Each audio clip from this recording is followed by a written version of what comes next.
ಈ ಬಗ್ಗೆ ಹೆಚ್ಚಿನ ಮಾಹಿತಿಯನ್ನು ನೀಡಲು ನಮ್ಮ ಪ್ರತಿನಿಧಿ ಪವನ್ ಸಂಪರ್ಕದಲ್ಲಿದ್ದಾರೆ. ಪವನ್, ಏನು ಇಲ್ಲಿ ಸಿದ್ದರಾಮಯ್ಯನವರನ್ನ ಅಂದ್ರೆ ಸಿದ್ದರಾಮಯ್ಯನವರ ಆಪ್ತರನ್ನ ಡಿ.ಕೆ. ಶಿವಕುಮಾರ್ ಟಾರ್ಗೆಟ್ ಮಾಡ್ತಿದ್ದಾರೆ ಅನ್ನುವಂಥ ಪ್ರಶ್ನೆ. ಯಾಕಂದ್ರೆ ಏನು ಟೆಂಡರ್ ಪ್ರಕ್ರಿಯೆಗಳನ್ನ ಅಂದ್ರೆ ಸಿದ್ದರಾಮಯ್ಯನವರ ಕ್ಯಾಬಿನೆಟ್ನಲ್ಲಿ ಓಕೆ ಆಗಿದ್ದಂತಹ ಟೆಂಡರ್ ಪ್ರಕ್ರಿಯೆಗಳನ್ನ ಈಗ ಕ್ಯಾನ್ಸಲ್ ಮಾಡಿ ಮರು ಆಯ್ಕೆಗೆ ಕರೆಯಲಾಗಿರುವಂಥದ್ದು. ಎಲ್ಲೋ ಒಂದು ಕಡೆಯಲ್ಲಿ ಸಿದ್ದರಾಮಯ್ಯನವರ ಆಪ್ತರನ್ನೇ ಟಾರ್ಗೆಟ್ ಮಾಡ್ತಿದ್ದಾರೆ ಅನ್ನುವಂಥ ಪ್ರಶ್ನೆಗಳು ಸಹಜವಾಗಿ ಮೂಡುತ್ತೆ. ಬಗ್ಗೆ ಹೆಚ್ಚಿನ ಮಾಹಿತಿ ಏನಿದೆ? ಲಕ್ಷ್ಮಿ, ಏನು ಇವತ್ತು ನಾವು ಬ್ರೇಕ್ ಮಾಡಿರೋಂಥ ಸುದ್ದಿ, ಇದು ಕಾರ್ಮಿಕ ಇಲಾಖೆ ಸುದ್ದಿ. ಇದು ಬಡ ಕಾರ್ಮಿಕರು ಮತ್ತು ಕಟ್ಟಡ ಕಾರ್ಮಿಕರು ಏನು ನೋಂದಾಯಿತ ಕಾರ್ಮಿಕರಿದ್ದರೆ ಈ ನೋಂದಾಯಿತ ಕಾರ್ಮಿಕರ ಮಕ್ಕಳ ಅಭಿವೃದ್ಧಿಗೋಸ್ಕರ, ಶೈಕ್ಷಣಿಕ ಅಭಿವೃದ್ಧಿಗೋಸ್ಕರ, ಶೈಕ್ಷಣಿಕ ಪ್ರಗತಿಗೋಸ್ಕರ ಕಳೆದ ಜಾಸ್ತಿ ದಿನ ಅಲ್ಲ, ಮೇ 25ನೇ ತಾರೀಕು, ಮೇ 13ನೇ ತಾರೀಕು ಕ್ಯಾಬಿನೆಟ್ನಲ್ಲಿ ಅನುಮೋದನೆ ಆಗುತ್ತೆ. ಅಂದರೆ ಶಾಲಾ ಏನು ನೋಂದಾಯಿತ ಕಾರ್ಮಿಕರ ಮಕ್ಕಳಿಗೆ ಶಾಲಾ ಪುಸ್ತಕಗಳು ಮತ್ತು ಅವರ ಏನು ಬೇಸಿಕ್ ಆಗಿ ಬೇಕಾಗಂಥ ಬ್ಯಾಗು, ಪುಸ್ತಕ ಮತ್ತು ಬಾಟಲ್ ಆಗಿರ್ಬೋದು, ಜಾಮಿಟ್ರಿ ಬಾಕ್ಸ್ಗಳಾಗಿರ್ಬೋದು, ಇದು 1ನೇ ಕ್ಲಾಸಿಂದ 10ನೇ ತರಗತಿಯವರಿಗೆ ಒಂದು ಶಾಲಾ ಕಿಟ್ಟನ್ನು ಕೊಡ್ತಾ ಇದ್ದಂಥ ಒಂದು ಯೋಜನೆ. ಇದಕ್ಕೆ ಸರ್ಕಾರ 115 ಕೋಟಿ ಮತ್ತು ಈ ಟೆಂಡರ್ ಅಂಡರಲ್ಲಿ 29 ಕೋಟಿಯನ್ನು ಮೀಸಲಿಟ್ಟು ಇದನ್ನು ಜಾರಿ ಮಾಡಬೇಕು. ಅಂದರೆ ಈ ಶಾಲಾ ಕಿಟ್ಗಳನ್ನು ಎಲ್ಲ ನೋಂದಾಯಿತ ಕಟ್ಟಡ ಕಾರ್ಮಿಕರಿಗೆ ಹಂಚಬೇಕು ಅನ್ನೋ ಉದ್ದೇಶದಿಂದ ರಾಜ್ಯ ಸರ್ಕಾರ ಒಂದು ಇದನ್ನು ಮಾಡಿತ್ತು. ಇದು 2026 ಮೇ 13ನೇ ತಾರೀಕು ಇದು ಕ್ಯಾಬಿನೆಟಲ್ಲಿ ಡಿಸ್ಕಷನ್ ಆಗುತ್ತೆ, ಅಲ್ಲಿ ಅನುಮೋದನೆ ಕೂಡ ಆಗುತ್ತೆ. 2025ನೇ ತಾರೀಕು ಇದಕ್ಕೆ ಕಾರ್ಯಾದೇಶ ಆಗುತ್ತೆ. ಅಂದರೆ ಒಂದು 15 ದಿನಗಳೊಳಗಾಗಿ, ಮುಂದಿನ 15 ದಿನಗಳ ಒಳಗಾಗಿ, ಅಂದರೆ ಜೂನ್ನಿಂದ ಶುರುವಾಗೋಂಥ ಶಾಲೆಗಳಲ್ಲಿ ಎಲ್ಲ ಮಕ್ಕಳಿಗೂ, ಏನು ನೋಂದಾಯಿತ ಕಟ್ಟಡ ಕಾರ್ಮಿಕರ ಮಕ್ಕಳಿಗೆ ಈ ಸೌಲಭ್ಯ, ಶಾಲಾ ಕಿಟ್ಗಳ ಸೌಲಭ್ಯ ಹಂಚಿಕೆ ಆಗಬೇಕು ಅನ್ನೋ ಒಂದು ಆದೇಶವನ್ನು ಮಾಡಾಗ ಇದು ಕಾರ್ಯಾದೇಶ ಆಗೋಗಿರುತ್ತೆ. ಅಂದರೆ ಟೆಂಡರ್ ಆಗಿ ಎಲ್ಲ ಪ್ರಕ್ರಿಯೆಗಳನ್ನು ಪೂರ್ಣಗೊಂಡು ಇನ್ನೇನು ಪುಸ್ತಕ ಹಂಚಬೇಕಾಗಿರುತ್ತೆ. ಈ ಮಟ್ಟಿಗೆ ಅಂದರೆ ಜೂನ್ 3ನೇ ತಾರೀಕು ಪ್ರಮಾಣ ವಚನ ಸ್ವೀಕಾರ ಮಾಡಿದಂಥ CM ಡಿ.ಕೆ. ಶಿವಕುಮಾರ್ ಅವರು ನಂತರದ 2ನೇ ಅಥವಾ 3ನೇ ಕ್ಯಾಬಿನೆಟ್ ಮೀಟಿಂಗಲ್ಲಿ ಈ ಕಟ್ಟಡ ಕಾರ್ಮಿಕರ ಮಕ್ಕಳಿಗೆ ಕೊಡಬೇಕಾದಂಥ ಶಾಲಾ ಕಿಟ್ಗಳ ಟೆಂಡರನ್ನು ಕ್ಯಾನ್ಸಲ್ ಮಾಡಿದ್ದಾರೆ.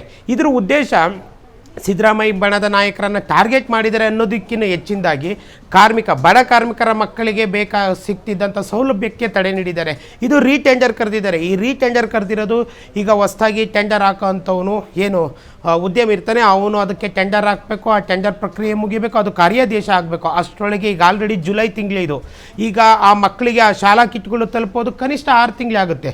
ಈಗ ಏಕಾಏಕಿ ಅಂದರೆ ಹಿಂದೆ ಏನು ಕಾರ್ಮಿಕ ಸಚಿವರಾಗಿದ್ದಂಥ ಸಂತೋಷ್ ಲಾಡ್ ಅವರು ಮಾಡಿದಂಥ ಈ ಯೋಜನೆ ಮತ್ತು ಸಿದ್ದರಾಮಯ್ಯ ಸರ್ಕಾರ ಅನುಮೋದನೆ ಕೊಟ್ಟಿದ್ದಂಥ ಈ ಯೋಜನೆಗೆ ಈಗ ಏಕಾಏಕಿ ತಡೆ ನೀಡಿದ್ಯಾಕೆ, ದಿಢೀರಂತ ಕ್ಯಾನ್ಸಲ್ ಮಾಡಿದ್ಯಾಕೆ ಅನ್ನೋದು 10 ಅನುಮಾನಗಳಿಗೆ ಸಾಕ್ಷಿಯಾಗಿದೆ.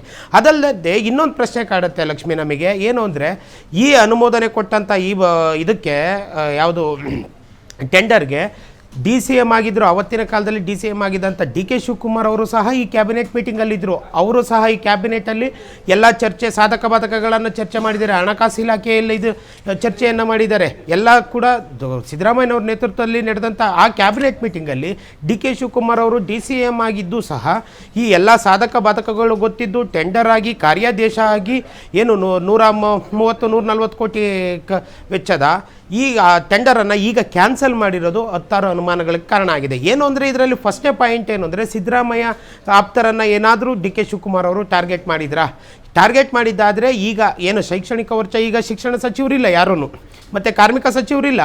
ಈಗಿರುವಾಗ ಏಕಾಏಕಿ ಟೆಂಡರ್ ಕ್ಯಾನ್ಸಲ್ ಮಾಡಿ ಬಡ ಮಕ್ಕಳ ಮೇಲೆ ಯಾಕೆ ಹೊಡಿತಾ ಇದ್ದೀರಾ ಅನ್ನೋದು ಎಲ್ಲ ಪೋಷಕರು ಹೇಳ್ತಾ ಇರೋಂಥ ಮಾತು. ಮತ್ತು ಶಾಲೆಗಳಿಗೆ ಇನ್ನೂ ಪುಸ್ತಕಗಳು ಸರಬರಾಜಿಗಿಲ್ಲ. ನೋಂದಾಯಿತ ಕಟ್ಟಡ ಕಾರ್ಮಿಕರ ಮಕ್ಕಳಿಗೆ ಅಲ್ಲದೇ ನಾರ್ಮಲ್ ಸ್ಕೂಲ್ಗಳಲ್ಲೂ ಕೆಲವು ಕಡೆ ಇವು ಏನೋ ಪುಸ್ತಕಗಳಾಗಿರ್ಬೋದು, ಮೂಲಸೌಕರ್ಯಗಳಾಗಿರ್ಬೋದು ಸಿಕ್ಕಿಲ್ಲ. ಈ ಮಧ್ಯೆ ಈ ಹಿಂದೆ ಆಗಿರೋವಂಥ ಟೆಂಡರ್ಗಳನ್ನು ಕ್ಯಾನ್ಸಲ್ ಮಾಡಿರೋದು ಯಾಕೆ ಅನ್ನೋದು 10 ಅನುಮಾನಗಳಿಗೆ ಸಾಕ್ಷಿ ಆಗ್ತಿದೆ. ಈ ಆದೇಶ ಪ್ರತಿ ನನ್ನಲ್ಲಿದೆ. ಅಂದರೆ ಏನು 2026 ಮೇ 25ನೇ ತಾರೀಕು ಅನುಮೋದನೆ ಕೊಟ್ಟಿದ್ದಂಥದ್ದು ಆ ಪ್ರತಿ ನಮ್ಮ ಕೈಯಲ್ಲಿದೆ. ಇದು ಎಲ್ಲ ಟೆಂಡರ್ ಆಗಿದೆ, ಕಾರ್ಯಾದೇಶ ಆಗಿದೆ. ಈ ಮಧ್ಯದಲ್ಲಿ ಡಿ.ಕೆ. ಶಿವಕುಮಾರ್ ಬಡವರ ಮಕ್ಕಳಿಗೆ ಕೊಡಬೇಕಾದಂಥ ಒಂದು ಯೋಜನೆಯನ್ನು ಯಾಕಾಗಿ ತಡೆ ಹಿಡಿದ್ರು? ಇದರಿಂದ ಸಿಗೋವಂಥದ್ದೇನು, ಏನಾದರೂ ಕಾರ್ಪೊರೇಟ್ ಲಾಬಿಗೆ ಮಣಿದ್ರಾ, ಇಲ್ಲ ಬೇರೆಯವ್ರಿಗೆ ತಮ್ಮ ಆಪ್ತ ವಲಯದಲ್ಲಿರೋರಿಗೆ ಈ ಟೆಂಡರನ್ನು ಕೊಡಿಸ್ಬೇಕು ಅಂತ ಮಾಡಿದ್ರೆ?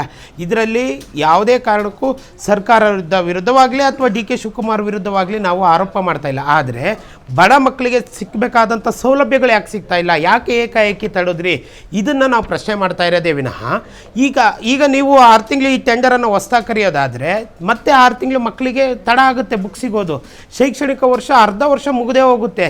ಈಗ ಏಕಾಏಕಿ ನಿಲ್ಲಿಸಿದ್ದೆ ಯಾಕೆ? ನಿಮ್ಮ ಏನೇ ಯೋಜನೆಗಳಿದ್ರು, ನಿಮ್ಮ ಏನೇ ಪ್ಲಾನಿಂಗ್ ಇದ್ರು, ಸಿಗೋ ಮೂಲಭೂತ ಸೌಕರ್ಯಗಳು ಮೊದಲು ಸಿಗಬೇಕಲ್ವೇ ಅನ್ನೋದು ನಮ್ಮ ವಾದ. ಲಕ್ಷ್ಮಿ, ಧನ್ಯವಾದ ಪವನ್ ನಿಮ್ಮೆಲ್ಲ ಮಾಹಿತಿಗಾಗಿ.